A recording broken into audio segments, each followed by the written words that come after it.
Salut makers et graphistes en herbe, on va voir aujourd'hui donc et découvrir même Affinity Designer, premier tutoriel sur la chaîne, mais on va continuer au fur et à mesure. Je vais être un peu comme vous, je découvre le logiciel, mais on va voir que pour le découvrir, je peux vous l'apprendre entre guillemets.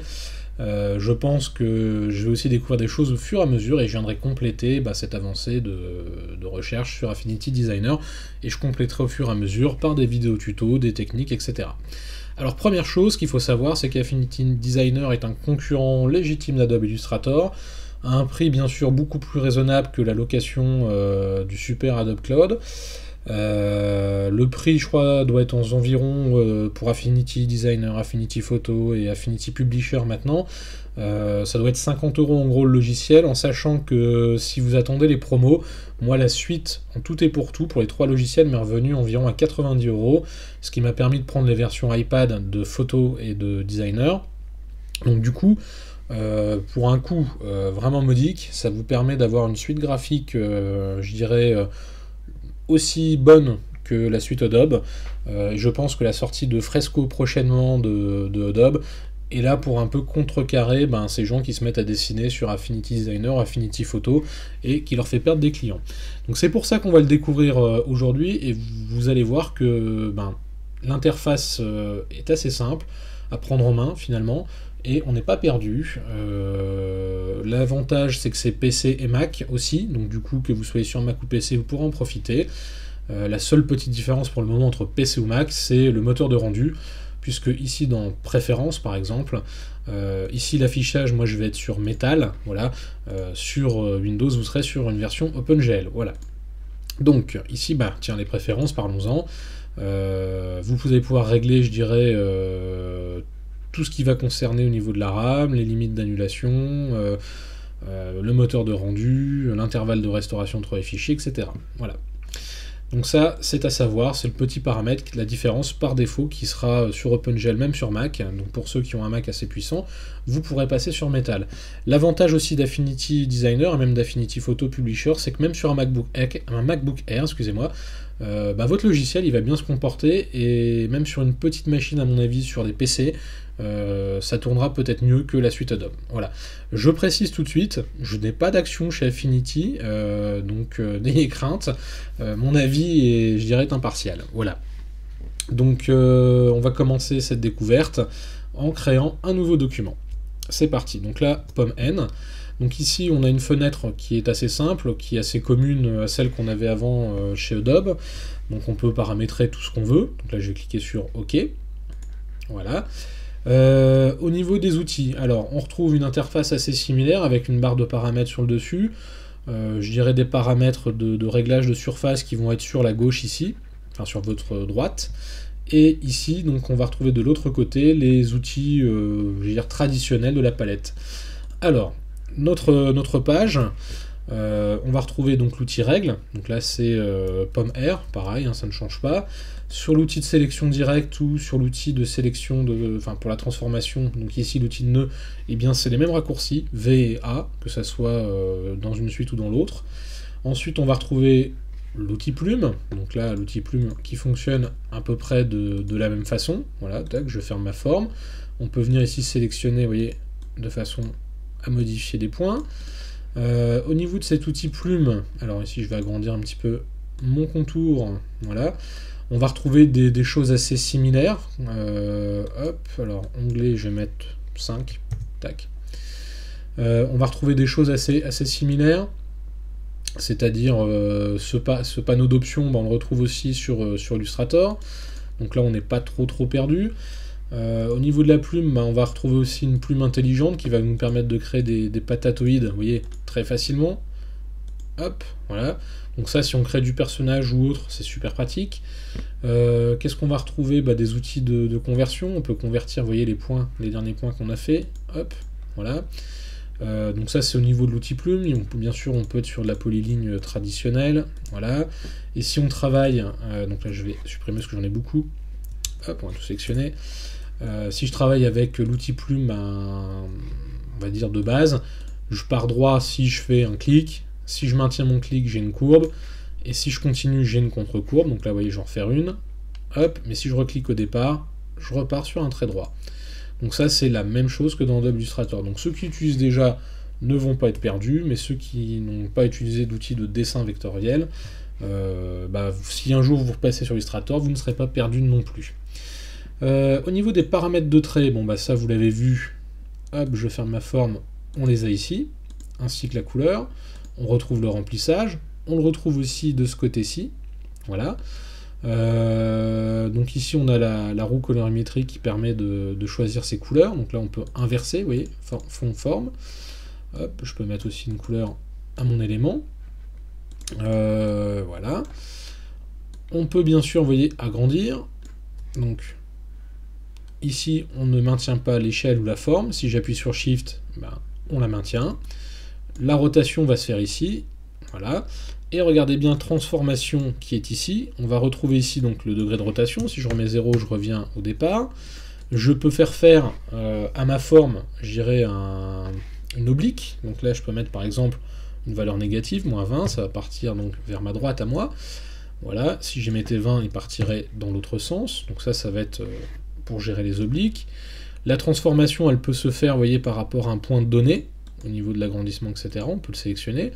On peut chaîner ou déchaîner, par exemple si je voulais garder la proportion que je veux agrandir, là je vais taper 80, on garde la proportion. Je peux déchaîner et dire ici, toi tu vas être moins large, 60, voilà. Donc tout ça c'est facilement accessible, et je dirais compréhensible, même si on n'a jamais utilisé d'outils de dessin vectoriel. Voilà. Alors, dans les choses importantes, on va découvrir aussi qu'on a des outils en haut là, voilà, des petits outils. Alors on va voir comment ça marche.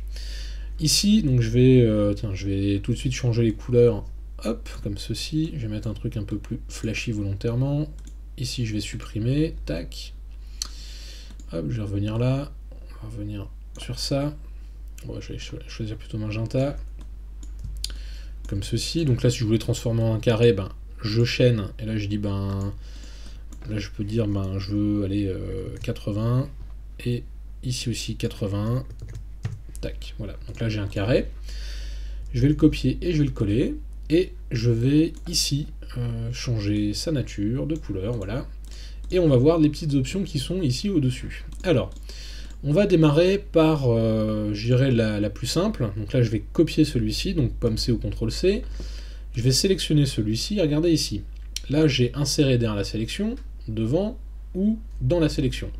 Si je sélectionne celui-là, que je fais V, regardez ce qui se passe. Ici, il est derrière, vous voyez.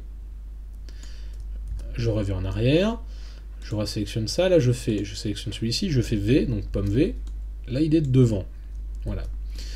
Alors, petite chose à savoir, si je sélectionne celui-ci, il va être ici à l'intérieur, vous voyez. Donc c'est une forme d'écrêtage, mais je dirais intérieur. Alors, on va parler justement des écrêtages et on va regarder un petit peu nos rectangles. Alors ici j'en ai un peu beaucoup, hop, on va supprimer celui-là, voilà.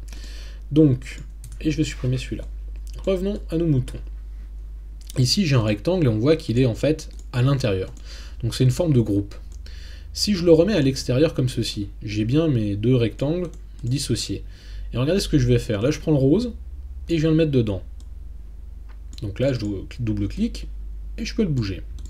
Maintenant, si je prends ce rectangle, que je le ressors, mais que je voulais par exemple substituer ici une partie de ce carré avec ce carré-là, et bien là, je peux faire un véritable écrêtage, mais au lieu de le mettre, vous voyez ici, sur le côté en dessous, vous voyez, on a soit en dessous au niveau du calque, toute la barre est sélectionnée, soit une partie de la barre est sélectionnée et rentre dedans, ou on peut le mettre, vous voyez, ici sur le côté, et là, regardez ce qui se passe. C'est un écrêtage. Voilà. Donc ça, c'est une petite astuce à savoir, et c'est vraiment très très pratique.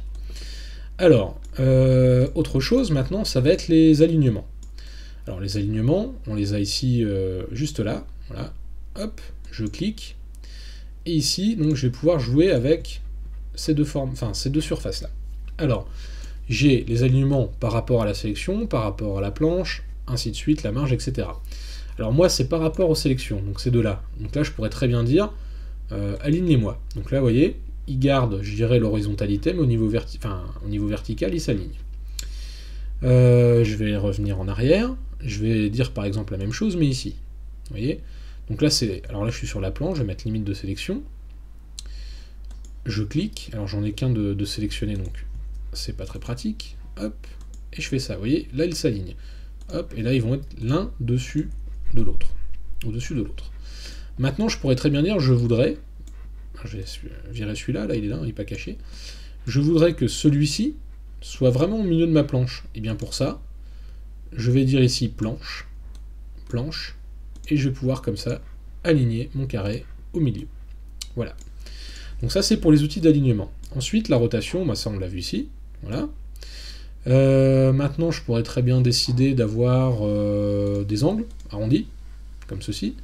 Donc là vous voyez on peut jouer, hop, on va même pouvoir créer un cercle en fait. Je pourrais très bien m'amuser à faire une symétrie, alors là ça va pas être très visible, donc là pour ça je vais faire un truc tout bête, c'est que je vais le mettre dedans, comme ça on va pouvoir le voir tourner. Hop. Donc là maintenant ce que je veux faire c'est faire par exemple une symétrie, voilà, donc horizontale ou verticale. On peut faire tourner l'objet comme ceci. Voilà, donc ça c'est vraiment les outils de base. Maintenant, un truc assez connu, et qui existe aussi d'ailleurs sur Illustrator, donc c'est le Pathfinder. Pour ça, ben, je vais sélectionner mes deux formes, ici, et regardez ce qui apparaît en haut, donc fusion, voilà, on dissocie, enfin, on substitue, ici intersection, ici c'est une intersection mais en ne gardant que les formes extérieures, donc l'intérieur va être supprimé, donc au croisement enfin, on va dire, et un découpage total. Donc là, vous voyez, tout a été découpé. Voilà. Alors du coup, on peut se dire, le Pathfinder, on va peut-être s'en servir un peu moins, parce que comme on va pouvoir mettre directement dedans la forme, grosso modo, même si vous faites une illustration avec un personnage, vous n'êtes même plus obligé de couper les traits, il suffira de glisser la forme dedans, et c'est parti. Voilà. Donc ça, c'est vraiment pour les outils de base. Maintenant, un truc assez chouette et qui nécessite très peu de temps à faire, c'est l'effet de noise, de grain. Alors ici, on a l'opacité. Je ne l'ai pas trouvé tout de suite. Vous voyez, l'opacité ne s'applique que sur le rectangle que j'ai sélectionné. Pour avoir l'opacité totale, il faudrait que je sélectionne les deux ici, là par exemple. Hop, alors j'ai double-cliqué. C'est-à-dire que là, ça ne s'applique que sur la forme qui est en fait sélectionnée. Alors, si je voulais la voir ici, il faudrait que je sélectionne cette forme et que je joue aussi avec. Voilà. Maintenant, si je voulais appliquer un effet de bruit, je clique une fois ici, vous voyez, sur ce petit rond, je ne l'ai pas trouvé tout de suite, et là, je vais ajouter un effet de bruit. Alors, vous voyez, il ne s'ajoute que sur la forme sélectionnée. Donc, si je veux ajouter du bruit, je peux le faire aussi ici, mais différemment. Idem, si je voulais, par exemple, ajouter une transparence, moi, je pourrais très bien ajouter une transparence qu'à cet élément, voilà, ou un autre. Maintenant, si je voulais un dégradé de transparence, et bien pour ça, pour que ça se fonde un peu mieux, par exemple, je pourrais très bien décider d'avoir cette forme, donc je vais la copier, voilà. Alors je vais volontairement ici virer le rectangle, je vais l'agrandir, hop, donc là, la gestion des calques, on glisse tout en bas. Vous voyez ici, là, je veux un dégradé, par exemple. Alors ce que je vais faire, c'est que je vais sélectionner celle-ci, et je vais, par exemple, foncer. Imaginons que je vais créer un dégradé. Et bien ici, vous voyez l'outil vert là, il est assez sympa. Regardez ce qu'il permet de faire. La partie noire étant la partie foncée, la partie blanche la partie transparente, vous pouvez jouer sur un dégradé de transparence sur un volume. Donc ça c'est assez pratique. Alors là, hop, je vais le désactiver volontairement. Voilà. Et les options sont disponibles ici. Donc là vous avez linéaire, vous pouvez très bien voir radial, comme ceci. On peut bien sûr décider d'avoir un truc beaucoup plus long, de le décaler, hop. Voilà. Donc là, tout est possible et assez simplement. Donc ça, c'est, je trouve, des outils vraiment pratiques dans Affinity. Ça permet d'avoir des petits effets très rapidement. Hop. Alors, revenons au mouton. Bon, là, je vais tout sélectionner, supprimer. Je vais créer donc une nouvelle forme. Allez, on va prendre un cercle, comme ceci. Et je vais vouloir, par exemple, ici, lui appliquer des styles. Alors, les styles, c'est déjà des trucs préparamétrés. Bon, il y a des trucs plus ou moins de bon goût, des trucs plus ou moins de mauvais goût. Bon. Je les trouve pas sensationnels, mais ils ont le mérite d'exister. Vous pourrez en créer d'autres. Là, défaut, vous pouvez, je crois, ici, voilà, ajouter une nouvelle catégorie, et ainsi de suite. Maintenant, on a les effets. Alors, les effets, c'est par exemple, vous voyez, ici, la lueur que j'ai ajoutée ici, pour donner un effet de profondeur et de découpage. Et bien ça va être l'ombre interne, ici. Vous voyez, je vais jouer comme ça avec les paramètres, on peut jouer avec l'opacité. On peut même jouer avec le décalage, comme ceci, ou tout simplement, ouais, outil décalage, en fait, c'est quoi? Vous voyez, si on le fait manuellement. Hop, allez, je laisse l'ombre interne. Si je voulais une ombre externe, bah, je ferais la même chose. Vous voyez, hop. On peut jouer avec le décalage également. Voilà. On pourrait avoir une lueur interne. Donc là, on va pouvoir même sélectionner. Alors, je ne sais pas si vous le voyez un petit peu, cette lueur interne. On pourrait même jouer avec la couleur. Je vais mettre un vert là pour que ce soit visible. Voilà. On peut jouer avec une lueur interne. Hop là. Alors après, on pourrait laisser tout simplement un blanc. Comme ceci. Voilà. Donc il y a plein de petits outils disponibles très rapidement et qui vont permettre de rajouter des effets. 3D, je ne l'ai pas testé. Contour, alors celui-ci, là j'ai pas de contour, donc je sais pas. Ah voilà. Bon, il crée un contour en fait, tout simplement. Alors à mon avis, pareil, flou gaussien, je pense qu'à mon avis il va tout flouter. Voilà, il floute tout. Alors là, c'est pas du meilleur effet, je vais peut-être enlever contour pour voir. Oui, voilà. Hop là. Donc là, on va pouvoir flouter un élément. Donc du coup, on va pouvoir avoir plein de petits effets très rapidement. Sans trop se prendre la tête.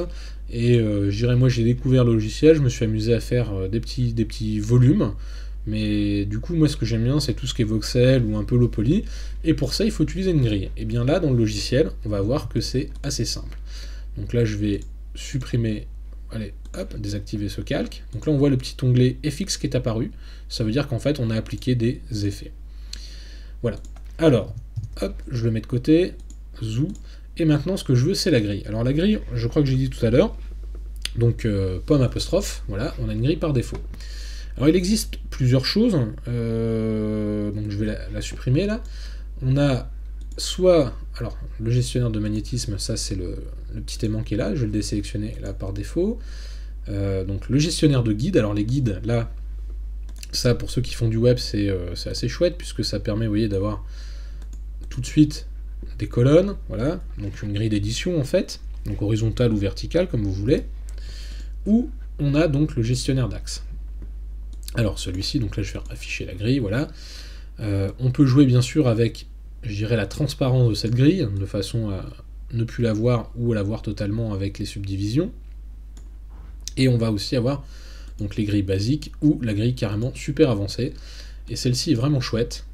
Alors là je vais forcer un peu le trait volontairement. Ici, je vais dire, je veux 4 divisions par carré de 10 mm. Voilà. Donc là, je zoome. Donc là, c'est ce que j'ai. Donc ça, c'est la grille, on va dire, standard. Maintenant, je pourrais très bien décider d'avoir une grille isométrique. Donc là, ça me permet de travailler en 3D. Et si je veux aller un petit peu plus loin, je peux même prendre la grille triangulaire qui va rajouter, en fait, ici, vous voyez, on va dire 2 grilles, l'une par-dessus l'autre, et ça donne des triangles. Voilà. Les subdivisions, on peut les mettre plus légères. Vous pourriez même vous amuser à mettre une autre couleur de façon à ce qu'elle soit vue ou pas vue. Hop. Voilà. Je quitte. Donc cette grille, elle a un avantage, c'est qu'elle va nous permettre en fait de travailler en isométrique. Alors là j'avais mon rond, je vais recréer donc, alors je l'ai sélectionné. Tac. Donc maintenant ce que je veux c'est le magnétisme. Alors le magnétisme, il suffit de cliquer, vous voyez, sur ce petit aimant. Et là du coup, vous voyez, le magnétisme il est plutôt bien foutu. Parce qu'on arrive à se repérer finalement assez facilement dans l'espace. Donc là je vais créer, vous voyez, une forme. Donc ça va être la première partie. Donc là je vais lui donner une couleur, voilà, comme ceci. Tac. On pourrait s'amuser à copier-coller cette forme, et on pourrait très bien la déformer. Vous voyez, comme ceci, hop, je viens là. Et les magnétismes sont vraiment, vraiment bien faits. Vous voyez, on s'y repère assez... Hop là, j'ai fait une bêtise. On s'y repère vraiment assez bien. Donc la souris centrale permet de se déplacer comme avec l'outil main. Voilà. Ou tout simplement reprendre ici, alors je vais me replacer là, tac. Et là j'ai créé mon premier volume en isométrique. Donc là je l'ai fermé. et bien pour récupérer, on va dire, les paramètres, l'outil pipette. Voilà. Attention, alors je vais venir en arrière, si vous appliquez par exemple déjà du grain, donc là je vais mettre du bruit à fond là. Si je viens sélectionner ici, que je prends l'outil pipette, il a tendance à prendre en fait les pixels. Vous voyez, la couleur va varier. D'accord? Donc faites gaffe, ça peut être un peu embêtant, donc essayez d'appliquer le bruit au dernier moment. Donc là j'applique du bruit, et là j'applique du bruit. Hop là. Maintenant, vous pouvez jouer avec. On va assombrir légèrement ici, et on va assombrir aussi légèrement ici, de façon à créer quelque chose, on va dire, en volume. Voilà.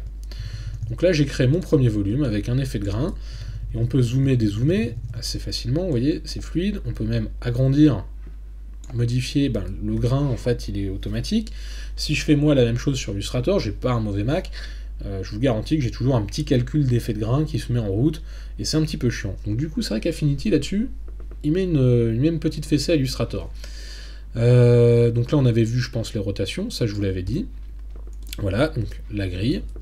Maintenant, on peut donc grouper, donc là ça va être pomme G, donc là vous voyez tout est groupé, les uns en dessous des autres, on a créé un groupe, ça veut dire que je peux le copier-coller et avoir un autre, alors j'ai fait une bêtise, tac, on va revenir en arrière, ça j'en ai pas besoin, hop, donc copier-coller, voilà, donc là j'ai un deuxième groupe, donc là je peux le mettre soit en avant, mais on l'a vu tout à l'heure, j'aurais pu le mettre derrière, voilà, donc à vous de choisir avec les options ici. Maintenant, je pourrais très bien décider que ce groupe-là, eh bien, si je joue par exemple avec l'outil vert, vous voyez, on peut s'amuser à avoir des choses qui vont être plus ou moins opaques ou transparentes. Donc ça, pour créer des petits effets sympas, c'est vraiment chouette.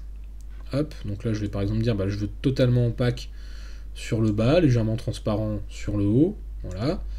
Hop, et bien c'est fait. J'élimine ma grille, je reviens, voilà.